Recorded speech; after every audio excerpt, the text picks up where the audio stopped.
Kung wala tayong diferensya, bakit lahat ng buwan natin may diferensya? Hindi ko ginusto na magkaanak kasi nun na parehong may diferensya. Bigyan mo lang ako ng maayos na anak, hindi mo magawa. Tinanggap ko pa rin sila dahil galing sila sa akin. Dahil akong ina nila. Kahit ang pagsasama natin may diferensya, baka talagang hindi tayo para sa isa't isa.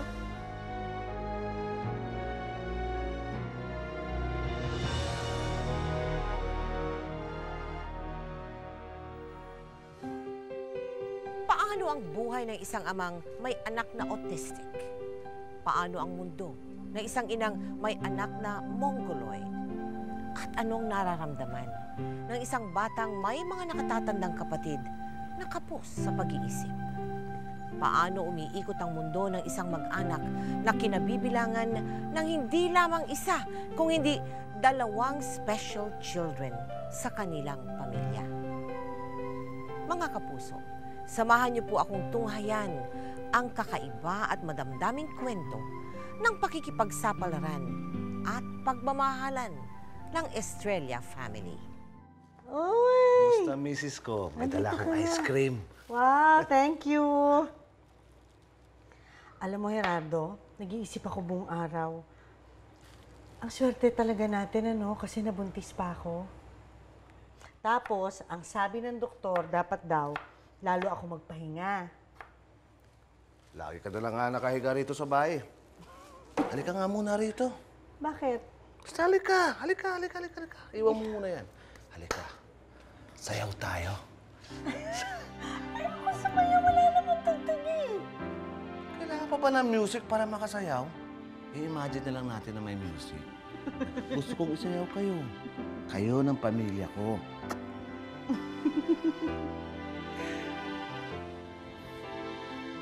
Yan pa na. Bakit? Kapagod na ako. Yan lang. Sana lalaki anak natin, no? Parang ako. Sana nga, parang ikaw. Gusto ko maging kasing gwapo mo, kasing talino mo, kasing bait mo, kasing masunurin mo. Gusto ko, basketball player siya. Ipinanganak ang Kuya Edward ko noong May 2, 1986. Masayang-masaya si Ma'am at Papa. Tinanggalan kasi si Mama ng ovary noon. Kaya akala nila di na sila magkaka-baby. Pero parang may kakaiba kay Kuya Edward noon. Edward, anak, huwag ka magulo dyan, ha? Ha? Oh, huwag ka maglilikot, ha? Baka masaktan ka. Nandito lang ako.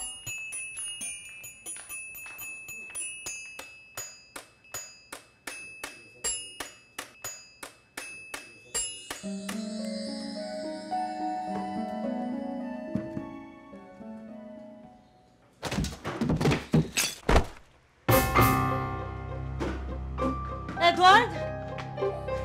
Edward! Edward! Ano nangyari, Gerardo? Gerardo!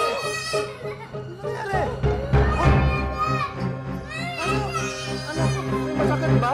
May masakit ka ba? Para makasakit na natin sa ospital. Halika, dali na natin. Ng bata.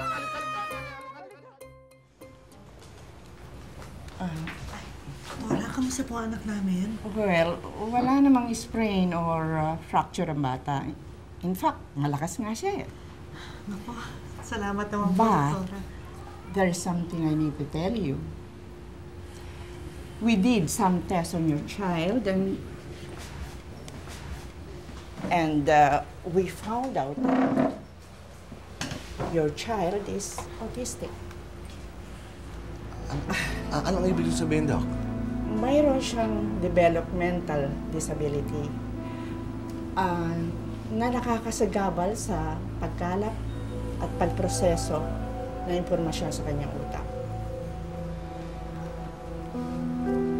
At ito ang cause ng problema ng bata sa communication, learning, at social behavior. Doc, pumunta kami rito para ipatingin kung may diferensya ang Yes, katawan ng anak namin. yes, Tapos sasabihin niyo sa amin na may diferensya ang utak niya? Well, I'm very sorry, pero yun ang findings.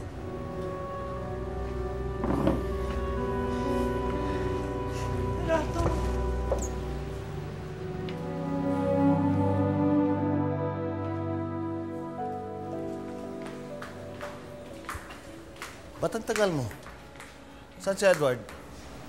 Meron pa isang test na kulang eh. Kalokohan ang sinasabi ng doktor na yan. Jerry, mga doktor na nga ang nagsasabi eh. Next week daw meron ditong British doctor na expert on autism, dadating daw. Ba't ka ba naniniwala sa kanila? Sabi nila nun, hindi ka magkakaanak. Eh tapos ang anak ka naman. Tapos sasabihin nila na may diferensya sa utak ang anak ko. Basta babalik ako dito next week. Baka matulungan nila tayo eh. Wala akong anak na abnormal.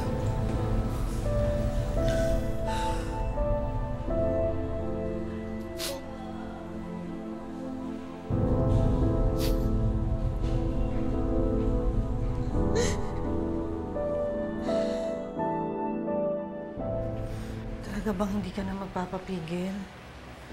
Pagtulungan na lang natin yung pagpapalaki kay Edward. Dahil ba ito ng tulong ko? Aalis ako para tustusan si Edward. Mag-asos ang therapy niya.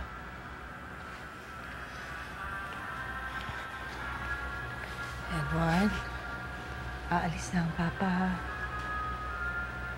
Bye-bye, Papa na. Bye-bye, Papa! Alis na ako, Thelma. Bago pa umalis si Papa para magtrabaho, napagkasunduan nila na magbuntis ulit si Mama. Kaya naman ipinanganak si Kuya Gerard habang nasa ibang bansa si Papa. Normal lang baby natin. Oo, 7 pounds baby boy nga eh. Tapos sinamahan ako ni Ate Ludi. Talaga? Sino ka mukha? Eh, hindi pa masabi. Ang bata-bata pa eh. Ando dun sa taas, sinaalagaan ni Ate Ludi. Telma! Oh, ate, bakit? Itong bata! Nagkukumbulsyon! Dali na natin sa ospital, dali! Bakit? Ano nangyari? Halika na! Halika na, Telma!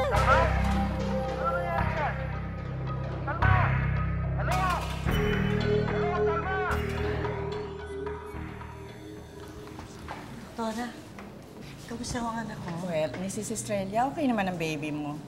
Kaya lang kailangan niya mag-undergo na observation. Anytime, maaaring bumalik ang seizures and it's a 50-50 chance. Doktora, bakit ba ako nagsisizure yung anak ko? May Down syndrome ang anak mo.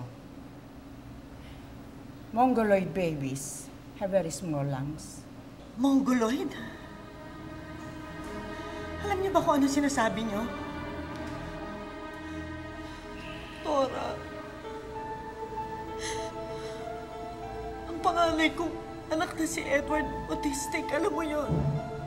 Nasasabihin mo sa akin ngayon na ang pangalawa kong anak, mongoloid. Paano nangyari yun? I'm very sorry. Hindi, doktora eh. I'm very sorry. Hindi pwedeng puro sorry. Ano sasabihin ko sa asawa ko, sorry, yung dalawang anak niya, abnormal?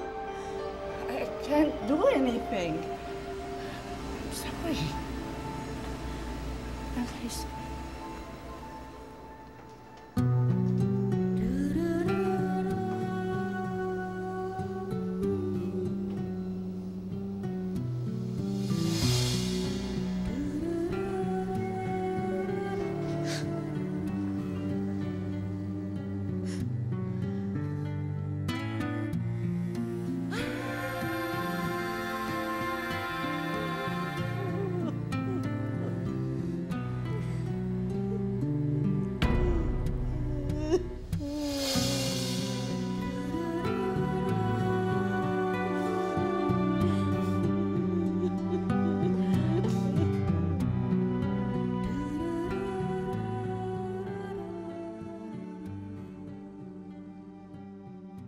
Ayoko niyan! Ayoko niyan! Para sa'yo to.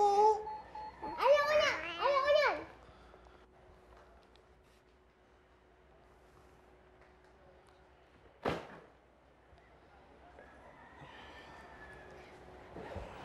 Ipinangalan ko pala siya sa'yo. Gerald yung pangalan niya. Ilang buwan din siya sa ospital eh. Nag-50-50 pa nga. Pero, ganun daw talaga yung mga batang may Down syndrome eh. Madalas magkasakit. Pero ngayon, okay na siya. Bakit nagkaganito ang mga anak natin? Saan ba ako nagkamali? Hindi ko alam, pero parang may mali sa atin. Gerardo, walang mali sa atin. Walang mali sa atin. Ba't po? Mga anak natin, puro mali. Kung wala tayong diferensya, bakit lahat ng bunga natin may diferensya? Pero mga anak pa rin natin sila. Hindi sila mali dahil mga anak natin sila. Anak mo. Wala akong ginawa buong buhay na mag-asawa tayo, kundi isipin kung paano kayo bubuhayin. Kung paano kayo bibigyan ng maayos na tahanan. Bibigyan mo lang ako ng maayos na anak, hindi mo magawa. Hindi ko ginusto na magkaanak. Na magkasunod na parehong may diferensya.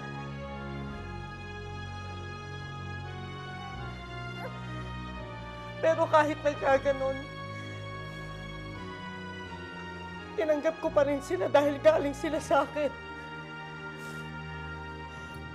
Dahil akong ina nila.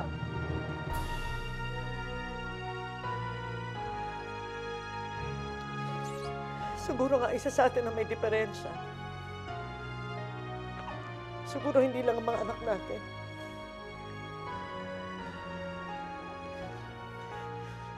Siguro, kahit ang pagsasama natin may diferensya. Baka talagang hindi tayo para sa isa't isa.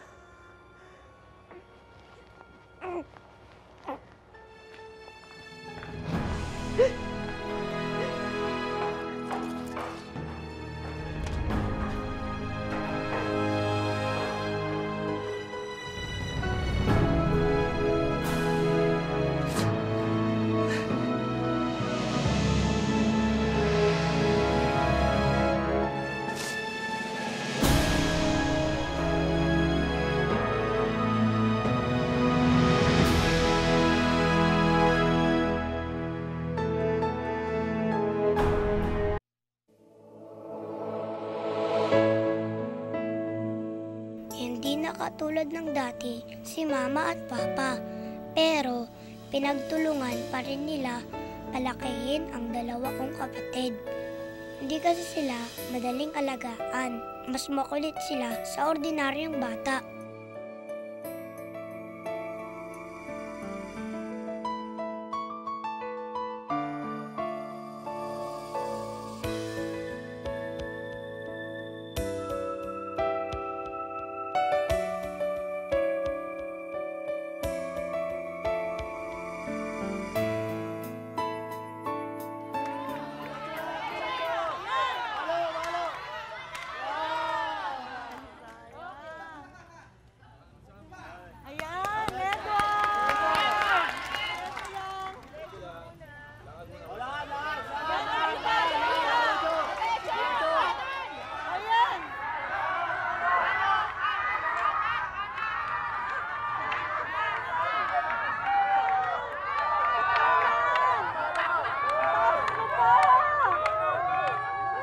Sinama mo pa sila rito.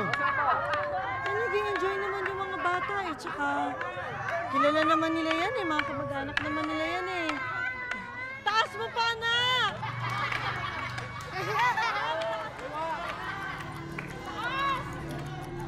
Anak, taas! Anak, taas mo pa!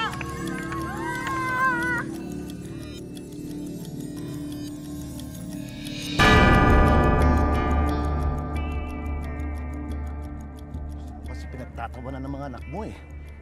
Ayun na, nauwi na tayo.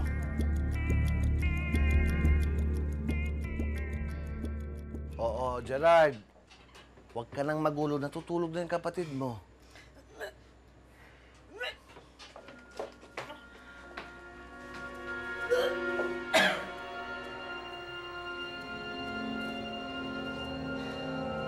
Buntis ka na naman. Telma, ano ka ba? Wala sa plano yan. Ano magagawa ko? Andito na to. Bahala na. Bahala na. Bahala na kung abnormal na naman ang kalalabasan yan.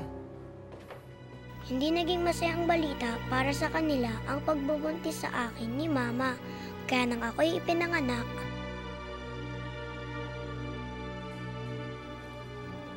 Telma, tignan mo tong baby, oh. Ang cute-cute ng anak mo, oh. Tignan mo, dali, oh. Ate, dali mo na muna yan sa nursery. Baka mamaya mapano pa yung bata eh. Ano ka ba naman, Telma? Huwag ka nga magsalita ng ganyan. Sabi nga ng doktor, normal daw ang anak mo. Yun din naman ang sinabi nila kay Edward at kay Gerard eh. Ate, kung gusto mo nga, uwi mo na muna yan. Ikaw na muna mag-alaga sa kanya. Telma! Sige na, ate. Gusto ko muna magpahinga eh. 1 taon ako tumira kila Tita Ludi. Matapos na ang obserbasyon sa akin, lumabas na ako ay isang normal child. Kaya lumipat na ako kila Mama at Papa. Lumaki akong kasama sila Kuya, Edward at Gerard. At paminsan, ako ang tumatayong bodyguard sa kanila. Hoy! Ikaw talaga, ang laki-laki mo na pinapatulan mo pa yung bata. Ha? Sige na, umuwi ka na sa inyo.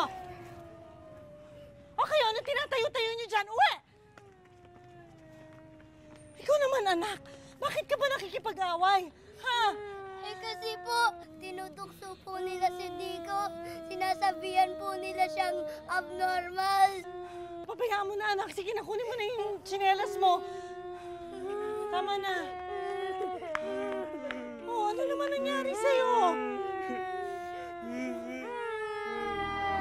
Ano to? Saan mo nakuha?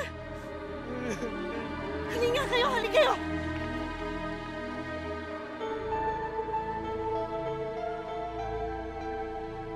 Hoy! Anong ginawa niyo sa anak ko, ha? Ha? Akala ko kasi hindi siya nakakaramdam eh. Di ba abnormal yan?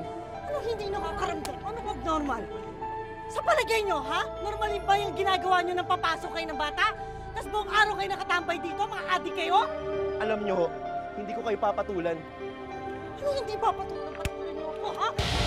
Ay! Anong hindi papatulan, ha? Ha? Walang iya kayo! Ano nangyari? Ano? Tignan mo! Yung anak mo pinasok! Tayo na! Tayo! Uwi na tayo! Uwi na tayo! Kayo nga! Ano naman kasi sinabi?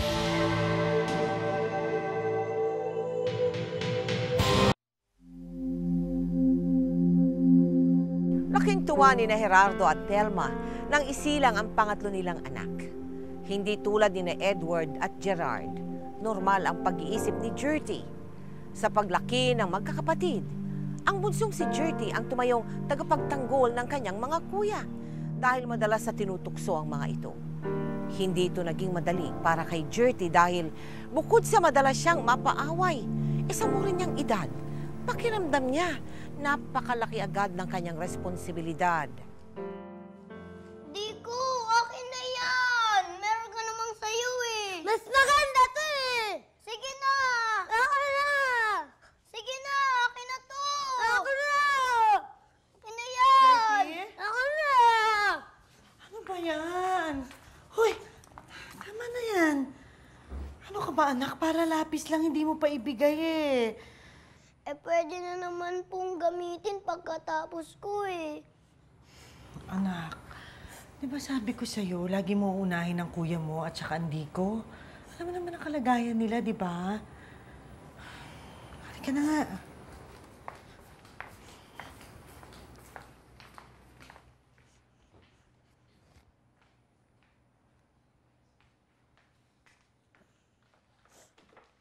Kuya! Huwag yan buko! Kuya, sige na naman! Kuya, huwag yan buko! Kuya! Gertie, ano ba yan? Tama na.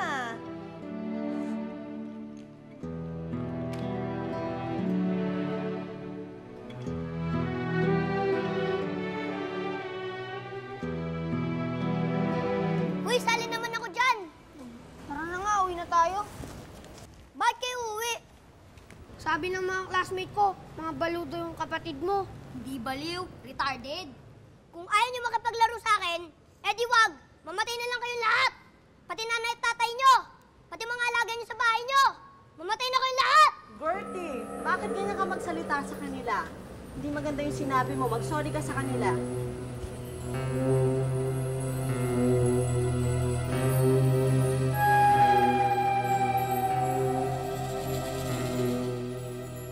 Ano ba? Akin to eh! Akin to! Ano ba? Akin to! Ay, tama na nga yan, Gertie. Tingnan mo nga itong mga kapatid mo. May niluluto ako doon sa loob. Opo. Sige na, tingnan. Akin to ba? Akin to eh! Kuya, ibigay mo na kasi yung laruan kay Diko. Huwag na kayo mag-away. Sige na. Ayoko nga. Kanina pa siya eh. Ako naman. Sige na, Ayoko. kuya. Ayoko. Kuya, sige na, please. Kuya.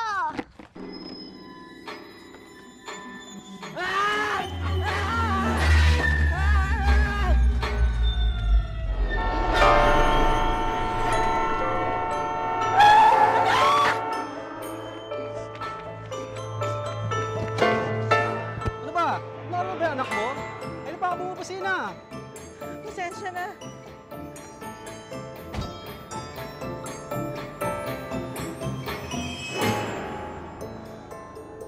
Ikaw naman kasi, kung hindi mo inaway-away ang kuya mo, di sana hindi tumakbo yan. Tingnan mo tuloy yung nangyari. Ako naman anak, sabi ko naman sa'yo, lagi mong iisipin ang kondisyon ng mga kapatid mo. Eh, lagi ko naman po silang iniisip eh. Lagi ko rin po silang inuuna. Pero ako naman po lagi ang may mali. Ako rin po lagi ang may kasalanan. Gertie? Anak, pumasok Chalma, na anong kayo. nangyari? Ay, ang anak mo, muntik na nasagasaan. Ha? O, Sige na. pumasok na kayo. Pasok na, Pasok pasok na. na. Pasok na.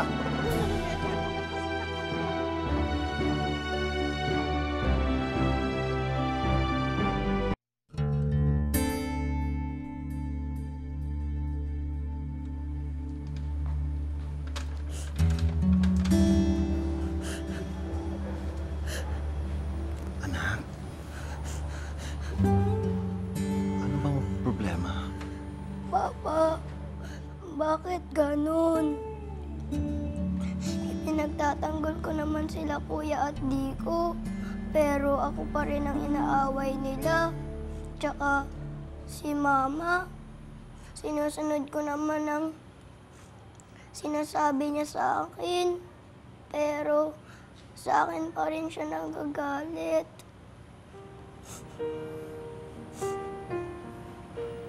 Gertrude, tandaan mo na special children ang mga kuya mo. Mas nakakaintindi ka sa kanila. Kung sinong mas nakakaintindi, yun ang dapat magbigay. Minsan po kasi sumusobra na sila.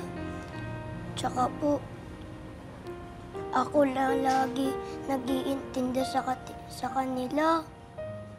Ako, kailan kaya nila ako iintindihin?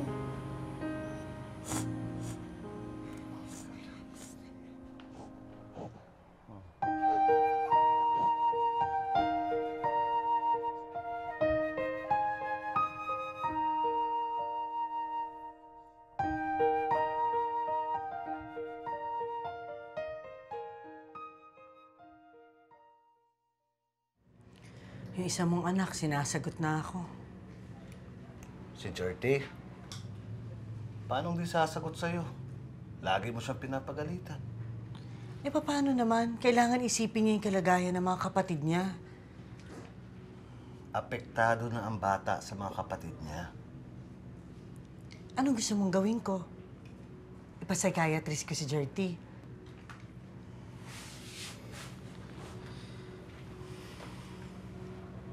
Bakit hindi? Baka mali ng paraan ang pagpapalaki natin sa kanya.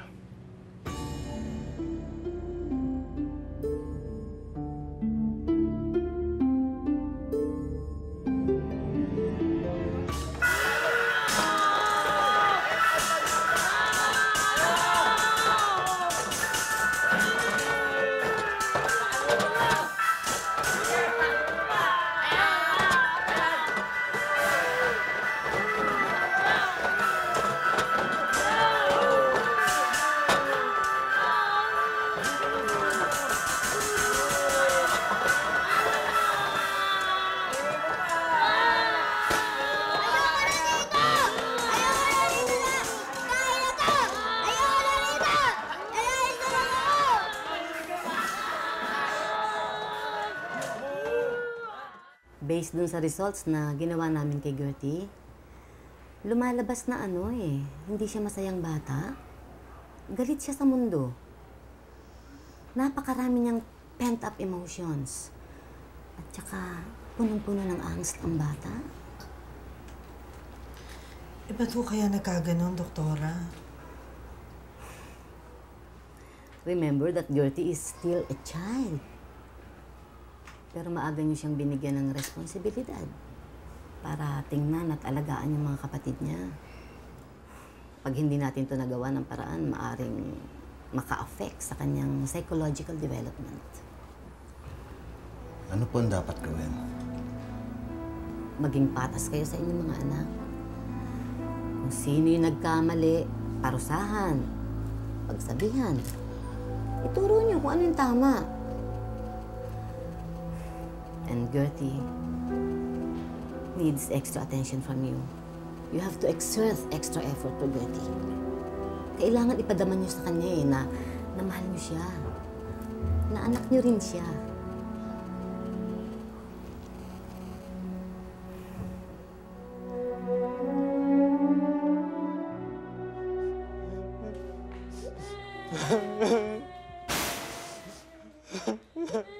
Edward? Gerard, may dala kong ice cream. Ano nangyayari dito? Bakit ang gulo ng bahay? Asa si Gertie? Edward, asa si Gertie? Edward! Edward, asa si Gertie? Lumayas siya. Ha? Lumayas! Sandali, titignan ko sa kwarto niya. Anong lumayas? Edward! Edward, saan ang kapatid mo? Ha? Sabihin mo sa mama, saan ang kapatid mo? Gerardo, andiyan ba? Asan ang kapatid mo, Edward? Sabi mo si mama, asan ang kapatid mo? Wala siya sa kwarto niya, wala din yung ibang damit niya. Tawagan natin yung mga kaklase o yung teacher niya. Teka, kukunin ko na yung phone book ko.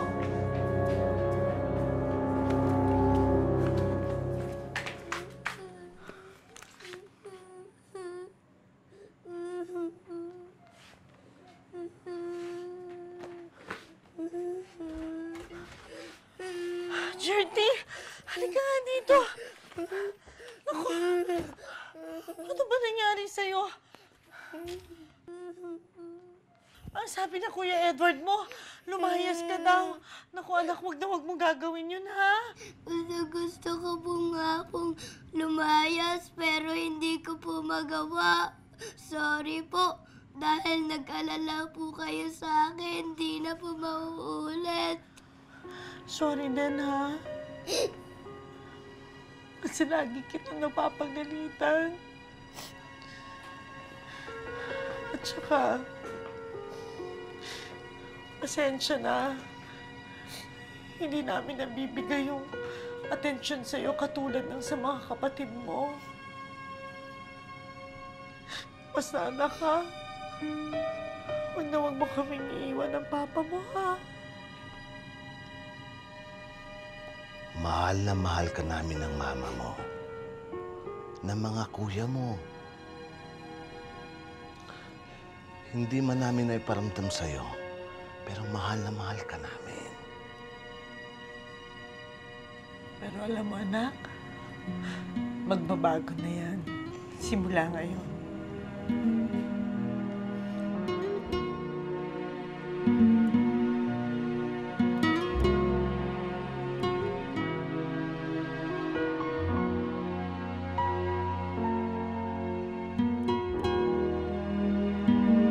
Sabi ng mama at papa ko, kaming magkakapatid ay parang ice cream.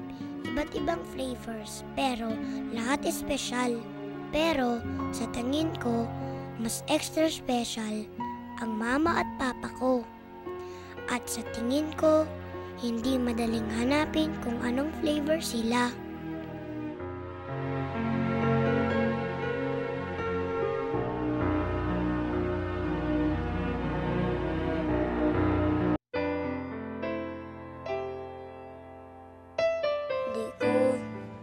Bukas na lang. Pagod na ako eh. Mag-electric fan ka na lang.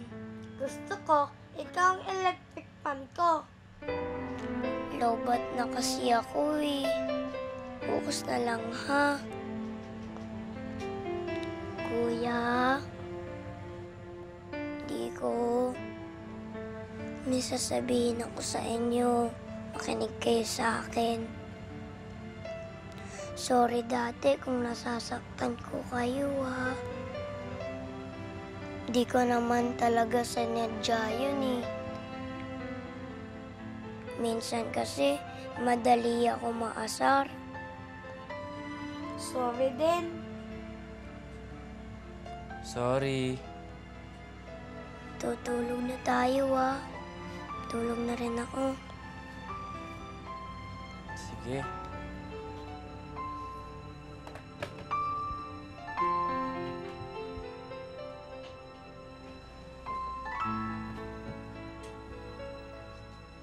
Ma, Pa, bakit hindi pa po kayo tulog? Alam mo, anak, ang swerte-swerte namin ng papa mo. Kasi ikaw ang anak namin. Bigay ka sa amin ng Diyos. Dahil sa'yo, nabuo muling pamilya natin. Mas maswerte po kami nila Kuya at Diko. Kasi po, kayo ang naging magulang namin. Kayo ang bigay ng Diyos sa amin. Hindi. Mas maswerte pa rin talaga kami ng papa nyo. Kasi kayo ang mga anak namin. At hindi tayo magkakaiwa-hiwalay magpakailanman. Hi, Thelma. Welcome. Welcome sa inyo. So, pakilala natin ang mga anak mo. From the right, give me your name. Eduardo Estrella. I'm 20 years old. 20 years old. Next. Yeah. How old are you? 18. 18 years old. And? I'm Jerty Estrella. How old are you? I'm 14 years old. 14 years old. I don't mean to offend you, ha? This is just a question, no? Kasi syempre, may una ka na, may pangalawa. Nagtatlo ka pa. Di ka ba natakot na buntis ka na naman? Yung pregnancy ko kay Jerty, masyadong traumatic. Nung pinanganak mo si Jerty, Thelma, anong una mong nasambit? Nung malaman ko na boy again, hinimatay ako talaga. Praise the Lord, talagang si Jerty lumabas naman ng okay naman. Ang chronological age niya is 20, sabi niya, no? Ang mental age niya is 7. Si Gerard is Down syndrome. Down syndrome, pero siya yung batang napakabait. Madaling alagaan. Jerty, ikaw ang gusto kong tanungin. Anong feeling niya, dalawang kapatid mo, kailangan iba ang effort, no? To be able to get along with them. Diba? How does that feel? Minsan po mahirap eh. Kumbaga may ilang ka sa tao kasi parang ikaw yung center stage na lahat nakatingin sa'yo dahil nga kakaiba yung family mo. Yung bata ako, madalas po ako napapaaway dahil hindi ko nagugustuhan yung karaniwan ng treatment ng tao. Sa mga kapatid mo? Opo. Minsan kasi parang type na parang talagang abnormal. Parang so, nasasaktan ka ha pag ginagano yung talaga, mga kapatid mo? po ako. Okay. Edward? Yes. Do you love your brother, Jerty? Gerard? Do you love your brother, Jerty? Yes? How much do you love him? How big love? Love. Oh, you love your brother. Okay. Oh, I'm sorry. I didn't want to make him cry. I'm so sorry. I did not mean to. Pati tuloy. Hey, that's okay. Pero parang ang bigat ng dinadala mo, Jerty, no? Opo. Oo. Paano, Thelma, mo inaano yung mga bata that, they should love each other despite, itong situation? Siguro big factor yun. Yung acceptance ko sa mga anak ko. Sa condition nila. Sa condition nila. Plus, kasi big factor din ho yung asawa ko. Mahirap sabihin to, pero totoong dadating ang panahon, mawawala tayo di ba? Anong preparasyon mo? Unang-una, how to be independent. Yung self-reliance. Paano sila mabubuhay kahit malang sa simpleng bagay na hindi iaasa sa ibang tao. Ano ang maiiwan mong inspirational thoughts, no? sa mga magulang? Wag po silang mahihiya. At wag mawala ng pag-asa. Kaya tayo binigyan ng Diyos ng espesyal na anak. Alam ng Diyos na espesyal din tayo. Jerty, ikaw naman, doon sa mga katulad mo na may mga kapatid, no?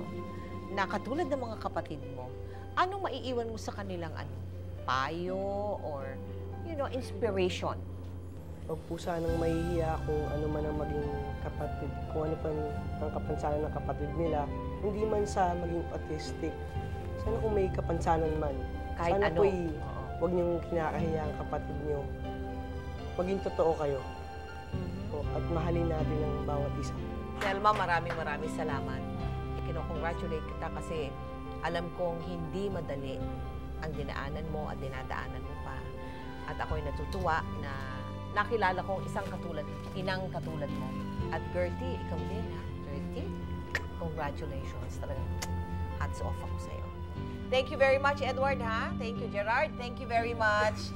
Thank you so much, Miss Melchanko, for giving the opportunity to my family.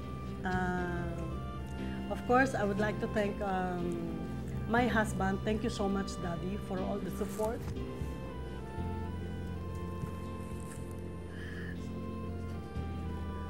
Thank you, Dad. To my sister, sa mga in-laws ko, to my gentleman staff and teachers, thank you so much. Thank you, Tita Mel. Thank you. Tunay na kakaibang kalagayan ng pamilya Estrella. At tunay din namang kahanga-hanga ang kanilang katatagan at pagmamahalan bilang isang mag-anak. Isa silang pagpapatunay na ang tunay na pagmamahal, walang pinipiling anyo, walang hinihinging kondisyon. Naway maging inspirasyon sila sa atin na magkaroon pa ng mas malawak na pangunawa at mas malalim na malasakit para sa ating kapwa. Ako po si Mel Tiangco at ito ang kwento ng bawat isa sa atin. Ngayon, bukas at magpakailanman. Magpakailanman, hindi magbabago ang sinisigaw nitong aking puso. Magpakailanman, magpakailanman.